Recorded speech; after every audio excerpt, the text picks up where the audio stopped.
Sí, muy buenas tardes. Le habla el profesor Enrique Fernández aquí en mi canal de YouTube, una herramienta de trabajo educativo que yo he construido con mi hijo mayor para llevarle un proceso educativo de todos a bordo, que es mi filosofía como docente, a todos aquellos estudiantes que están en los programas de bachillerato de ciencia del ejercicio y programas técnicos de entrenamiento físico. La clase de hoy yo la voy a dividir en dos partes. Este curso de fisiología del ejercicio, la primera parte es una introducción histórica sobre fisiología del ejercicio, el ATP y fibras musculares. La segunda parte va a ser el ciclo Krebs, homeostasis del sistema nervioso y termorregulación. Así que primeramente vamos a comenzar. Yo siempre cuando doy los cursos de anatomía fisiología y anatomía, siempre arranco con un estudio histórico, ¿verdad? Porque los conceptos de ciencia no surgen en un vacío, ¿verdad? Siempre hay que conocer de dónde venimos y cómo surgen. Así que voy a estar definiendo un poquito lo que es la fisiología del ejercicio, un marco histórico de fisiología, definiciones y conceptos de fisiología y algunas asociaciones profesionales que tienen que ver directamente con la fisiología del ejercicio. Ahora, habiendo dicho eso, esta profesión, ¿verdad?, de entrenamiento físico es una profesión, como es, yo digo que dentro de las ramas de recreación, ciencia del ejercicio, educación física, esta es la que es más tirando un poquito más a medicina. Pues las definiciones son un poquito más científicas, son un poquito más complejas. Así que definir anatomía, kinesiología, biomecánica, fisiología, nutrición, carbohidratos, proteína, grasa, es bien difícil. Así que buscar una definición absoluta de esas terminologías es prácticamente imposible. Bien importante que se ha creado mitología sobre fisiología del ejercicio. Pero la fisiología del ejercicio es más que fisiología del ejercicio. Estamos hablando de la fisiología humana, de la fisiología del ejercicio y la fisiología de la actividad física. Así que este curso yo lo voy a llevar a base de un concepto de fisiología humana y fisiología de la actividad física. ¿Por qué? Porque hay gente que hace más actividad física que deporte de alto rendimiento. ¿Okay? Así que básicamente cuando hablamos de fisiología, fíjense que la diferencia de anatomía y fisiología es que la anatomía es esa rama de la ciencia que estudia los componentes internos de nuestro cuerpo, cómo opera, ¿verdad? Esos músculos, esos huesos, esas células, esos organismos, cómo funciona nuestro corazón, cómo funciona nuestro metabolismo y cómo funciona su cerebro. Así que a la misma vez fisiología, lo que diferencia de fisiología, de anatomía, es la función de esos tejidos, esos músculos, esos órganos, esos tejidos, ese corazón, ese sistema cardiovascular y cómo ocurren esos cambios internos a través de qué, a través del movimiento, a través de la actividad física y a través del ejercicio. ¿Qué cambios fisiológicos ocurren en nuestro cuerpo cuando nosotros caminamos, cuando nosotros corremos, o simplemente cambios fisiológicos que ocurren cuando nosotros estamos en un sitio, cuando estamos 2, 3 horas en un salón con aire acondicionado y de repente salimos afuera a coger sol? En nuestro cuerpo ocurren unos cambios fisiológicos. ¿Por qué? Porque nuestra temperatura cambió. Nuestra temperatura estaba de frío a caliente. Así que cuando nosotros estamos muchas horas sentados en un ambiente frío y cuando salimos uno caliente, pues nuestro cuerpo recibe que nuestro cuerpo ocurre unas reacciones fisiológicas. El corazón está más, el corazón que la temperatura aumenta, el corazón late más rápido, nosotros nos duelen los huesos, ¿verdad? Tenemos los huesos entumecidos, ¿verdad? Pero están ocurriendo unos cambios fisiológicos, ¿ok? A través de la fisiología del ejercicio ocurre que cuando nosotros hacemos los ejercicios y los movimientos a una mayor intensidad, a una mayor duración, están ocurriendo que unos cambios fisiológicos internos en el ejercicio. Ocurre también en las temperaturas altas cuando entrenamos, ¿verdad? Nuestro cuerpo reacciona fisiológicamente diferente a cuando hace frío a en calor, ¿ok? Así que en resumidas cuentas, en arroz y habichuela, como nosotros decimos en Puerto Rico, la fisiología es esa rama de la ciencia que estudia esos cambios internos y cómo esos músculos, tejidos, huesos, ligamentos, tendones se adaptan al ejercicio y a la temperatura. ¿Ok? Eso es básicamente una definición, ¿verdad?, bastante genérica, bastante resumida de lo que es la fisiología, ¿verdad? También fisiología ocurre también el proceso de adaptación, como yo dije, de la temperatura. musculatura, rehabilitación cardíaca, el concepto de nutrición también, ¿verdad? Es bien importante, ¿verdad? Porque, por ejemplo, les voy a dar un caso. Yo que corro maratones, pues a mí se me hace bien. Yo, por ejemplo, yo si corro a las 6 de la tarde y me como 2 pedazos de pizza de vegetales, pues fisiológicamente, como es un carbohidrato simple, la pasta es un carbohidrato simple que me da energía al momento de realizar actividad aeróbica a una baja intensidad, a un tiempo de larga duración, que vamos a ver más adelante en la segunda presentación, la diferencia de ejercicio aeróbico y anaeróbico. Pues como es un carbohidrato simple, lo ingiero de manera moderada, pues a mí me da rendimiento. Si yo me como 2 pedazos de pizza a las 2 de la tarde, si voy a correr a las 6 y media, todavía mi metabolismo, todavía estoy lleno, hice la digestión, lo metabolicé, lo catabolicé, que vamos a ver más adelante la diferencia de metabolismo, anabolismo y catabolismo, y a la misma vez tengo energía y me ayuda al rendimiento, ¿ok? Así que, habiendo dicho eso, la fisiología se divide en varias ramas, ¿verdad? La neurofisiología, cuando hablamos de neurofisiología, es la que se encarga de las células del sistema nervioso. Endocrinólogo es la que regula esas hormonas, ¿verdad? La fisiología cardiovascular, que son las reacciones que ocurren de nuestro sistema cardiovascular en nuestro corazón, que es el VO2 max, que es el aumento de capacidad máxima de oxígeno. La inmunología, que son las defensas que tiene nuestro cuerpo para las enfermedades respiratorias, que incluye los pulmones, ¿verdad? Corazón, pulmones y riñones, y la renal, que se encarga de los riñones, perdóname. La fisiología respiratoria se encarga de los pulmones, perdóname, y la renal de los riñones. Quiero hacer esa corrección. Okay. Habiendo dicho eso, el concepto de fisiología no es un concepto que viene a surgir el concepto de high performance athletes, ni fitness, ni el concepto de fisiculturismo de Arnold Schwarzenegger en la década de los 70 y 80. No. Esto tiene un concepto que surge ya, viene surgiendo ya de tanto de alemanes.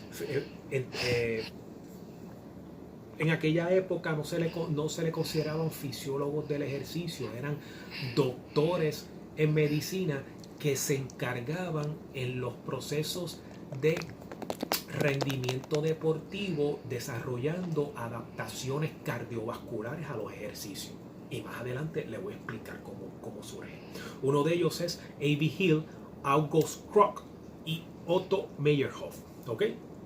Así que básicamente las aportaciones de los británicos, A.B. Hill fue un británico, August Krok fue un danés y Otto Meyerhoff fue un alemán. Así que ellos básicamente comenzaron esa década de los 20, para serle más específico, 1922. Ellos fueron, especialmente el alemán Meyerhoff, fue galardonado dentro del campo de la fisiología del ejercicio, fue reconocido como por las medidas precisas a través de la producción del calor durante la contracción y el proceso de respiración muscular. Así que uno, dentro de las aportaciones científicas que hizo el alemán Meyerhoff, fue cómo a través de los procesos de contracción muscular, fíjense bien interesante, que nosotros vimos la fase de contracción muscular en el curso de anatomía, cómo nuestro cuerpo genera calor y ese calor se adapta, el cuerpo se adapta fisiológicamente. O sea, están ocurriendo unos cambios internos en nuestro cuerpo fisiológicamente a través del ejercicio de contracción muscular. O sea, desarrollamos ejercicio de contracción muscular a través de los movimientos biomecánicos. Pues Meyerhoff en el 1922 podríamos decir que el pionero en ese proceso.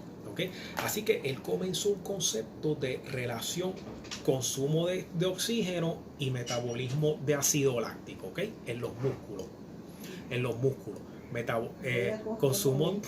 Consumo de oxígeno y ácido láctico en los músculos, ¿okay?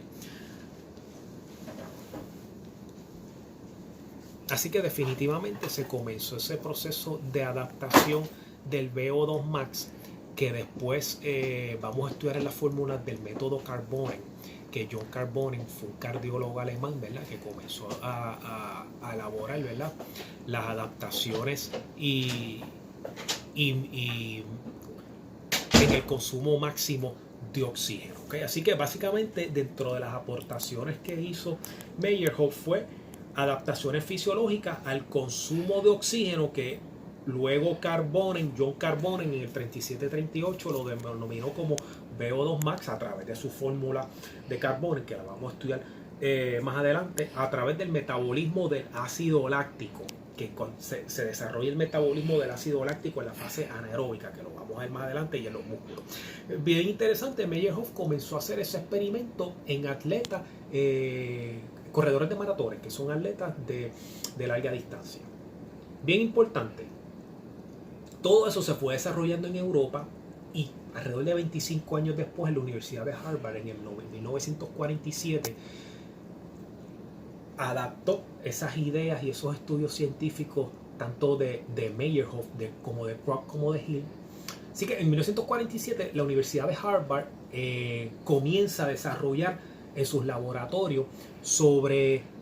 Ellos le titularon el laboratorio de fatiga, consumo máximo de oxígeno de Harvard en 1947. Así que, ¿qué se trabajó en ese laboratorio de Harvard? Consumo máximo de oxígeno, VO2 max. Cómo nuestro metabolismo reacciona, ¿verdad? Reacciona al ejercicio aeróbico, al ejercicio anaeróbico. Ese ejercicio se va desarrollando dentro de unos intervalos de intensidad. Metabolismo, pues mientras más ejercicio uno hace, mientras más uno suda, mientras más calorías uno quema, pues el metabolismo aumenta. O sea que nuestro cuerpo nos pide ¿qué? Nos pide gasolina, nos pide ¿qué? Alimento. Cuando hablamos de deuda de oxígeno es que deuda de oxígeno, el oxígeno puede ser menor o mayor. Eso es lo que estamos hablando de deuda de oxígeno. Como yo dije, dentro del metabolismo pues se están quemando nutrientes, se están quemando grasa, hidratos de carbono, se está quemando se está quemando el agua, se está quemando el azúcar, que es el proceso de la glucólisis. Y también, bien importante, que se estudió en ese laboratorio de investigación de la fatiga en Harvard, la fisiología ambiental. Cuando hablamos de la fisiología ambiental es cómo nuestro cuerpo se adapta a la altura, cómo se adapta al frío, cómo se adapta al calor. ¿Ves? Que yo lo dije hace unos minutos atrás, la definición de fisiología, ¿verdad? Que cómo nuestro cuerpo se adapta muchas horas en frío y de repente en calor. ¿Okay? Hay unos estudios, obviamente esto yo no lo voy a tocar en este curso, pero hay unos estudios a otra persona bien importante que yo no lo menciono en la presentación, pero el alemán John Sydenham, allá para el 1720, 1730, ¿verdad? Comenzando el siglo XVIII, él comenzó a hacer unos estudios científicos del proceso de las enfermedades.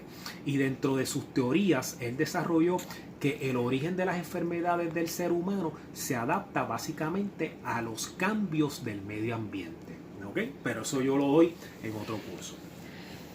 Otras áreas de investigación que también se desarrollaron en Harvard en esa década de los 40, estamos hablando también de la fisiología clínica. Fíjense que ya se habló, fíjense que no únicamente yo hablé de fisiología, el concepto de fisiología es un concepto de fisiología física del ejercicio y humana. Pues este concepto de fisiología de laboratorio de fatiga, pues aquí se incluyen las tres. En el proceso de metabolismo, fisiología ambiental, que se trabaja con el VO2 max, eso es la fisiología del ejercicio. Cuando hablamos de la fisiología humana, es la fisiología clínica. Ocurre también fisiología clínica en diabetes, esquizofrenia. Es un proceso de envejecimiento, ¿verdad? Todas esas células y organismos en nuestro cuerpo se están degenerando, se están descomponiendo, ¿verdad? Yo siempre le digo a mis estudiantes, tú te puedes ver súper chévere, ¿verdad? La gente me dice, concho, profe, usted se ve bien para la edad que tiene, ¿ok? Pero yo tengo 43 años, no los aparento, pero los tengo, ¿eh? Pero cuando yo digo que los tengo es que internamente ya yo fisiológicamente no reacciono igual que cuando yo tenía 18, 20, 25 años, ¿verdad? Ya yo tengo que hacer más calentamiento, tengo que hacer estiramiento, ya yo cuando termino de correr no es como antes que terminaba de correr y me montaba en el carro, ¿no? Ya yo tengo que hacer un cool down, tengo que hacer un estiramiento, ¿verdad? Ya fisiológicamente ya mi cuerpo, aunque como dicen por ahí, el esqueleto se ve bien, pero fisiológicamente ya yo estoy teniendo unos cambios y eso es proceso de vida, eso se llama biología, ¿ok? Proceso de envejecimiento, fase de metabolismo basal. Pues nuestro metabolismo comienza a disminuir, ¿verdad? Ese consumo máximo de oxígeno y esa frecuencia cardíaca máxima, ¿ok? Y en ese proceso también de metabolismo de VO2 max, esa sangre está corriendo, ¿verdad? Porque la sangre tiene que llegar, la sangre tiene que oxigenar. ¿Para qué? Para que nosotros, el ser humano, podamos vivir y podamos respirar, ¿verdad? Y esos latidos de nuestro corazón bombeen y tengamos vida. O sea que en ese proceso fisiológico ocurre que la sangre, la hemoglobina, ¿verdad? Y es bien importante, todo eso viene atado a que a una buena nutrición y que tengamos los nutrientes necesarios, las vitaminas y los alimentos, ¿verdad? Profe, pero ¿por qué tengo que tomar vitaminas? Ah, bueno, porque las vitaminas y las vitaminas, las buenas, ¿verdad? No son aquellas, porque vitaminas por vitaminas son cualquiera.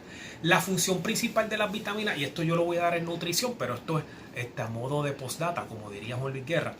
Las funciones de las vitaminas es que, miren, por más bien que el ser humano se alimente, no todos los nutrientes, no todos los alimentos van a tener los nutrientes necesarios que nuestro cuerpo necesita. Así que la función de las vitaminas va a ser ese componente, ese missing piece que no tienen los nutrientes, que va a suplir lo que no tiene los nutrientes. O sea que nos alimentamos bien, tomamos una buena vitamina y tenemos que un complemento nutricional más efectivo y tenemos un cuerpo humano más saludable, más inteligente y más ágil. ¿Ok? Continuamos un poquito, seguimos un poco con el trasfondo histórico de fisiología del ejercicio. Bien importante este concepto, ¿verdad? Concepto de... Aquí lo voy a mezclar un poquito con fisiología del ejercicio, educación física y por qué le traigo un poco de educación física.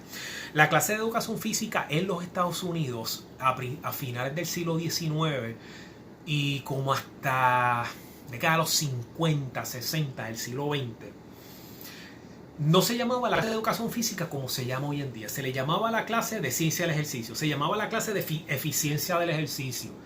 Se llamaba la clase de eficiencia física. En Cuba se llama eficiencia física, no se llama educación física. O sea que en países como Cuba y Venezuela, pues la educación física tiene un concepto más científico, no tiene un concepto más pedagógico.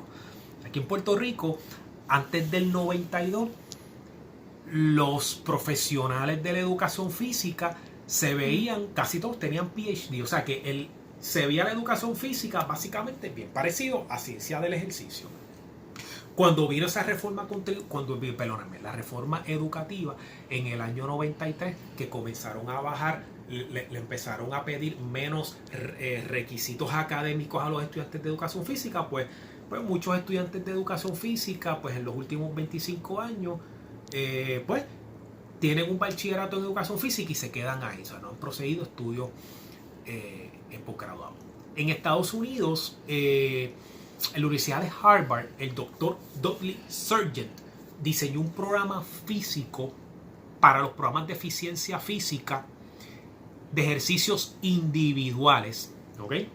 Para mejorar la estructura y la función de la persona. Yo los invito a que vean en YouTube. YouTube es una herramienta de trabajo excepcional, ¿verdad? A que vean Physical Education Class in the United States during the 1950s and 1960s. Y usted va a ver cómo era la clase de educación física en la década de los 40, 50 y 60 del siglo pasado en los Estados Unidos. Los estudiantes de escuela superior de Estados Unidos tenían un físico impresionante, fit, simétricamente perfecto.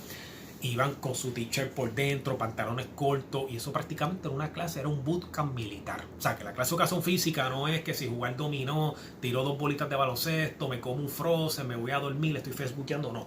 Era una clase de verdad, donde se daba 60 minutos continuos de educación física, donde se prescribía un plan de ejercicio completo desde el minuto 1 hasta el minuto 60, el cual incluía una fase de calentamiento, una fase de estiramiento, una fase de entrenamiento, una fase de desentrenamiento y una fase de estiramiento. ¿Okay? Así que los invito a que vean en YouTube, hay muchos videos en YouTube sobre cómo eran las clases de educación física en Estados Unidos en esa década de los 50 y en la década de los 60, ¿verdad?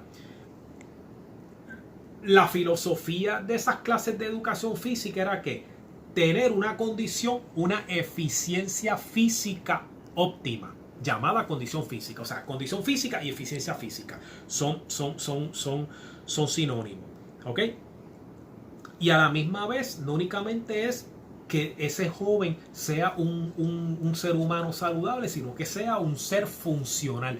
¿Por qué? Porque fíjate que cuando tú estás físicamente bien, tú piensas mejor, tú estás más contento, tu estado de ánimo es mucho mejor. O sea que el concepto de ser saludable, no es únicamente vernos bien físicamente, sino es vernos bien físicamente, emocionalmente, socialmente, espiritualmente, familiarmente y profesionalmente. O sea, es convertir un ser holístico. Pues eso es la visión que tenían los programas de educación física en Estados Unidos desde finales del siglo XIX hasta mediados del siglo XX. ¿Ok?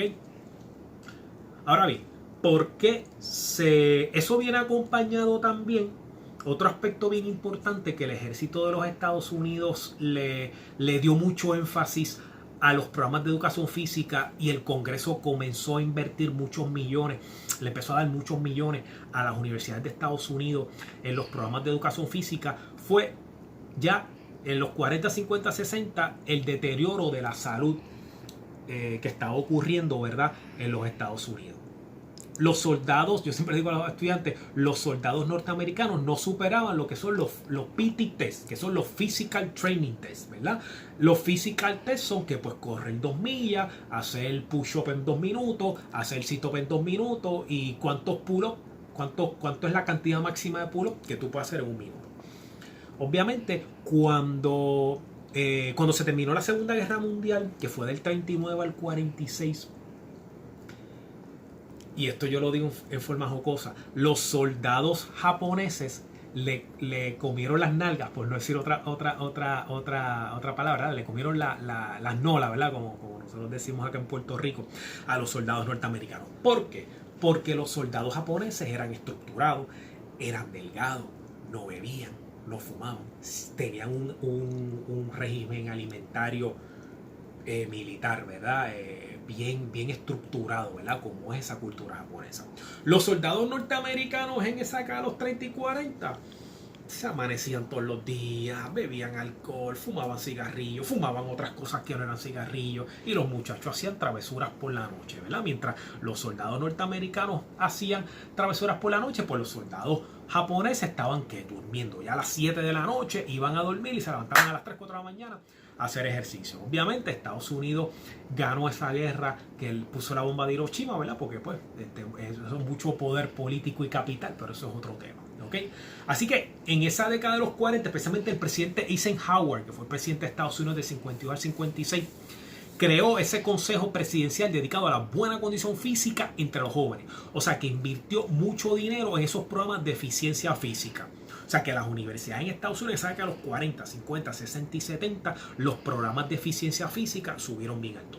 ¿Qué pasó? Que los profesionales que se graduaron de allí, que fueron a los colegios privados, que fueron a las escuelas públicas, que fueron a las universidades de Puerto Rico, a las universidades de Estados Unidos y de Puerto Rico también, quiero hacer la salvedad, estaban altamente preparados. Tenían mínimo un grado de maestría y en su gran mayoría tenían PhD. Yo le hablé un poquito hace unos minutitos atrás, ¿verdad? De cómo era en Puerto Rico la educación física antes del 92, ¿verdad? Aquí en Puerto Rico no, en menor grado, ¿verdad? Porque somos un país mucho más pequeño que en Estados Unidos, pero aquí en Puerto Rico muchos maestros de educación física, tanto en escuelas como en colegios, y que ofrecían los cursos de educación física en las universidades, tenían mínimo un grado de maestría, pero muchos también tenían un grado de PhD.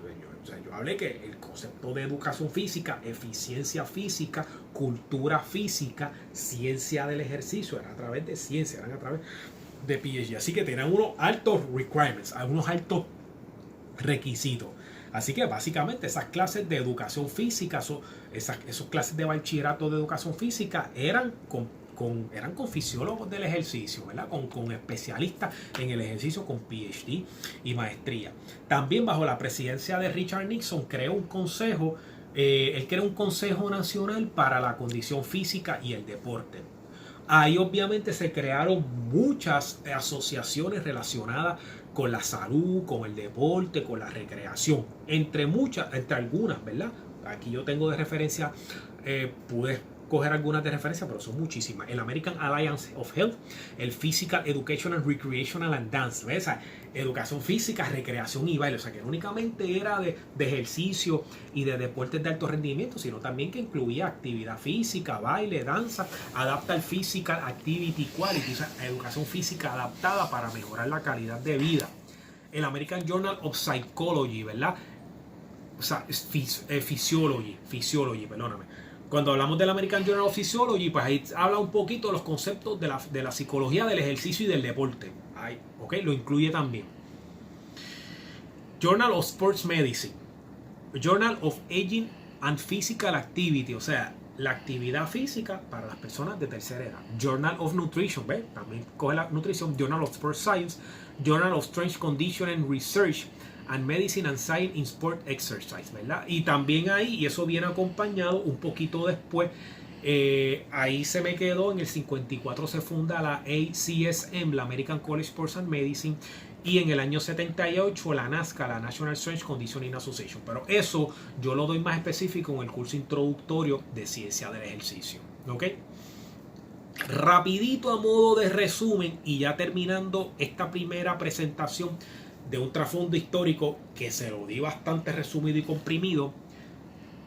Fisiología del deporte, adaptación biológica, aptitud física y la fisiología humana. Fisiología del deporte. Aplica los conceptos del entrenamiento en el deportista para mejorar rendimiento. ¿Ven? Diferencia de la fisiología de la actividad física, es para personas que son activas, que buscan que hacer actividad física, caminar, pedalear, ¿verdad? Hacer jardinería en la casa, ¿verdad? Actividad física es todo movimiento que genera un gasto calórico, que lo que busca es que mantener la calidad que busca mantener calidad de vida. O sea, la persona que hace actividad física lo que busca es mantener calidad de vida. La persona que hace deporte hace ¿qué? Hace ejercicio ¿para qué? Para maximizar performance, maximizar rendimiento, mejorar una temporada, mejorar una marca, bajar tiempo en una carrera. Así que la fisiología del deporte aplica al entrenamiento para deportistas para mejorar su rendimiento.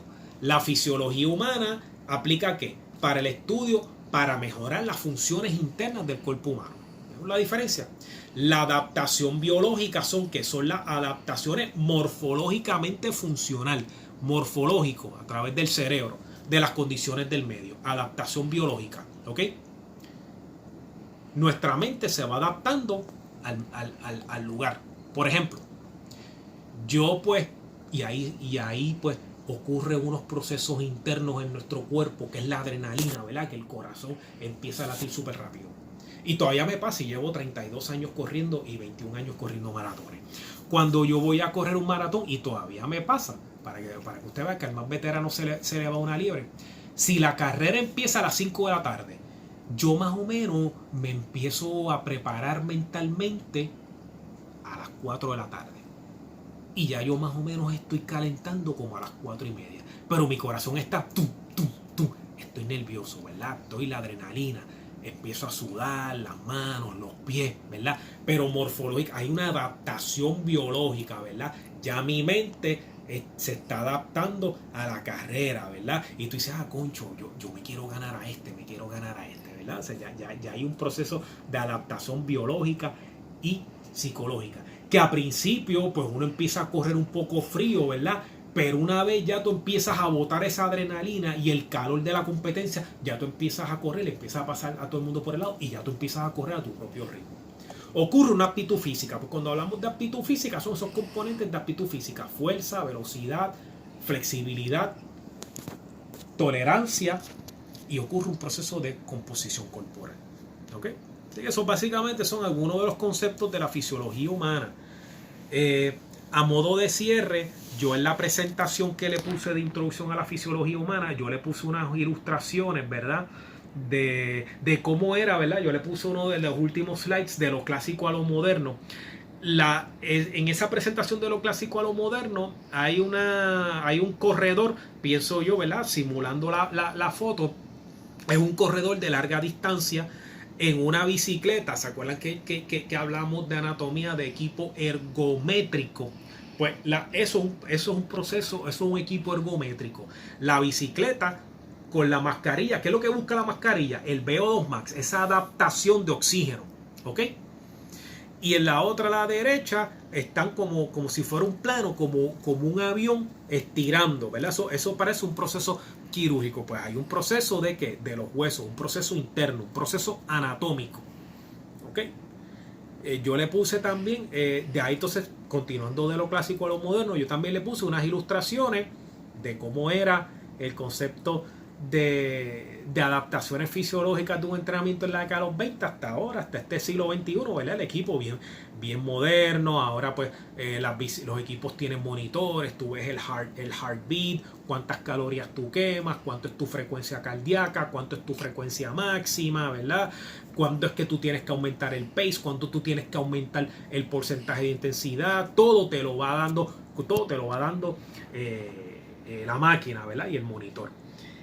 Así que nada, esta es la primera clase que yo voy a estar dando, ¿verdad? Le di un trasfondo histórico bastante breve de fisiología. Fisiología es un mundo magistral, pero quería darle este brief histórico para que conozcan un poquito qué es fisiología y de dónde surge la fisiología. La próxima clase le voy a estar hablando, ya pues comenzamos esa primera travesía de fisiología. Ya la próxima travesía vamos a estar trabajando con un poquito del ATP, ¿verdad? Y de las fibras musculares. Así que espero que le haya sido de ayuda esta primera clase de introducción al estudio histórico de la fisiología por el profesor Enrique Fernández, aquí en mi canal de YouTube. Véanlo, dale share, like y suscríbase. Así que todos a bordo, muchos éxitos y muchas bendiciones.